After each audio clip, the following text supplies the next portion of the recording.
Assalamualaikum warahmatullahi wabarakatuh. Halo sobat Cap Kampung, kembali lagi di channel Cap Kampung 86, channelnya anak kampung. Apa kabar sahabat semua? Semoga sehat selalu. Dan buat teman-teman yang baru gabung di channel ini, silahkan klik tombol subscribe-nya dulu agar channel ini bisa semakin berkembang dan kita bisa belajar bareng-bareng melalui channel ini ya. Dalam video kali ini teman-teman anak kampung bakal ngebahas tentang tanaman Likuanzu. Nah, kebetulan tanaman Likuanzu ini di salah satu proyek resto yang dikerjakan anak kampung. Dan ini mohon maaf teman-teman ya, pada saat penanaman awal itu nggak sempat mendokumentasikan ya atau memvideokan. Nah, jadi ini anak kampung akan bahas mulai awal, tapi dalam kondisi tanaman ini sudah hidup, sudah nggak stres kayak yang baru nanam. Oke teman-teman, langsung aja ya. Jadi pertama-tama teman-teman, kadang banyak yang bertanya, Bang, tanaman Likuanzu saya nggak bisa subur. Bang, apa bisa tanaman Likuanzu itu tumbuh subur ditanam di balkon atau menggunakan media yang tergolong kecil ya? Jawabannya teman-teman, itu bisa.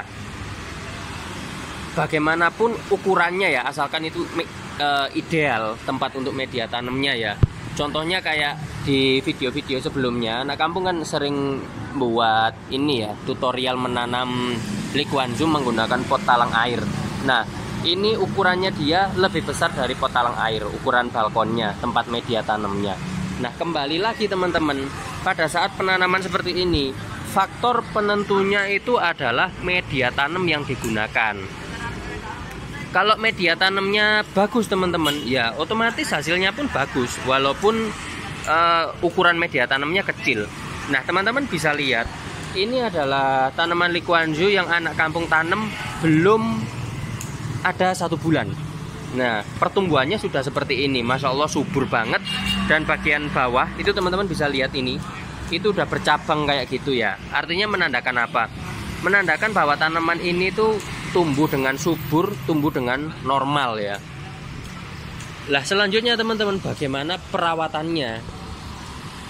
Kalau untuk media tanam, teman-teman pakai mereknya Boss saja.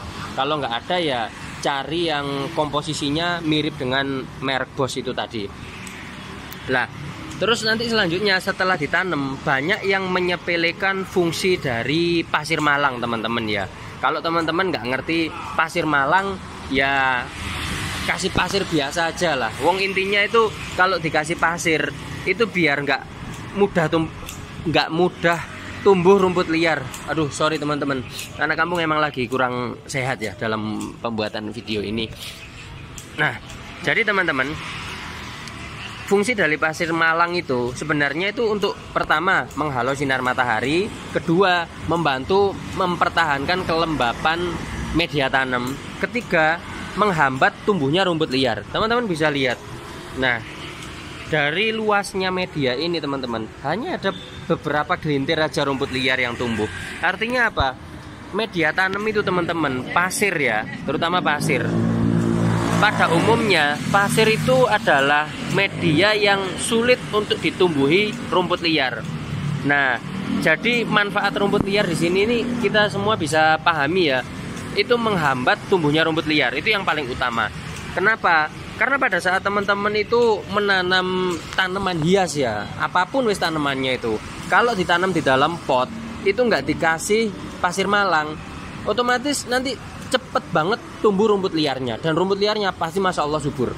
Nah yang jadi problem teman-teman, kalau udah tumbuh rumput liar itu nanti pada saat pembersihan teman-teman cabutin gitu ya, itu biasanya media tanam yang ada di dalam pot itu akan ikut terangkat. Nah kalau medianya ikut terangkat, otomatis itu bisa mengurangi jumlah atau media tanam yang ada di dalam pot tanaman hiasnya teman-teman itu tadi ya. Nah, jadi buat teman-teman yang menanam khususnya untuk tanaman Likuanzu, anak kampung sangat anjurkan wajib dikasih pasir malang atasnya. Kalau nggak ada pasir malang, pasir biasa aja. Lah terus teman-teman, ini teman-teman bisa lihat, itu ada pipa ini. Lah terus ada bekas lubang-lubang ini ya. Nah ini bekas lubang air. tanaman Lee Kuan Yew ini teman-teman ya, itu jenis tanaman yang sangat doyan air ya, suka lembab. Lah, kadang ada yang tanya, Bang, kalau nanam di dalam talang air itu dikasih lubang apa enggak? Dikasih lubang, lubangnya sedikit saja. Karena apa? Tanaman Lee Kuan Yew ini insya Allah nggak cepat busuk akar ya, nggak mudah busuk akar. Lah, jadi walaupun misalkan akarnya agak kerendam air, nggak apa-apa. Intinya tanaman ini kalau media tanamnya masih lembab, nggak usah disiram. Kayak gitu teman-teman ya. Kalau kerendam full ya pasti mati teman-teman. Kemungkinan besar busuk. Walaupun anak kampung belum pernah nyoba ya, misalkan kayak tanaman ini direndam di air gitu. Cuman kalau feelingnya anak kampung, karena dia bukan tanaman air ya, jadi kalau direndam di air ya pasti mati, atau kerendam di air pasti mati untuk jangka panjang teman-teman. Lah, jadi kalau misalkan di balkon seperti ini teman-teman, ya tetap kita kasih lubang. Lubangnya kecil aja. Terus kalau misalkan tempatnya besar seperti ini teman-teman ya, ini sampai sana. Nah, tempatnya panjang gini teman-teman ya, itu harus menggunakan instalasi penyiraman ya, yang otomatis teman-teman ya. Kenapa? Kalau misalkan teman-teman nggak membuatkan instalasi penyiraman secara otomatis pakai sistem piping seperti ini ya, itu nanti teman-teman bakal kewalahan ya, atau kerepotan. Jadi waktunya nyiram itu, waduh, soro teman-teman. Kalau misalkan harus pakai nyemprot atau bawa pakai ember disiram-siramkan gitu, soro teman-teman. Jadi lebih enak, lebih praktis itu teman-teman menggunakan instalasi penyiraman seperti ini. Nah, jadi tinggal diputer aja atau dinyalakan, nanti dia otomatis ngalir seperti ini teman-teman ya. Nah, jadi intinya kalau selagi media tanamnya masih lembab, masih basah, nggak usah sering-sering disiram. Dan oke teman-teman. Dan satu lagi teman-teman ya, jangan lupa dilakukan pemupukan teman-teman ya. Hari ini kurang lebih sekitar kalau 2 minggu udah ada teman-teman yang pasti. Cuman kurang dari 1 bulan. Ini anak kampung mau melakukan pemupukan ya. Jadi ini adalah tahap pemupukan pertama yang akan anak kampung lakukan untuk tanaman Lee Kuan Yew ini. Dan kebetulan di sini untuk bagian dalamnya juga itu konsep tanamannya anak kampung yang yang ngatur semuanya. Jadi untuk semua jenis tanamannya di sini itu anak kampung semua yang ngatur teman-teman, seperti itu. Nah, barangkali gitu dulu teman-teman ya pembahasan kita tentang Lee Kuan Yew ini dalam episode kali ini. Barangkali ada yang kurang jelas bisa teman-teman tanyakan di kolom komentar, atau bisa juga DM di IG-nya Cap Kampung 86.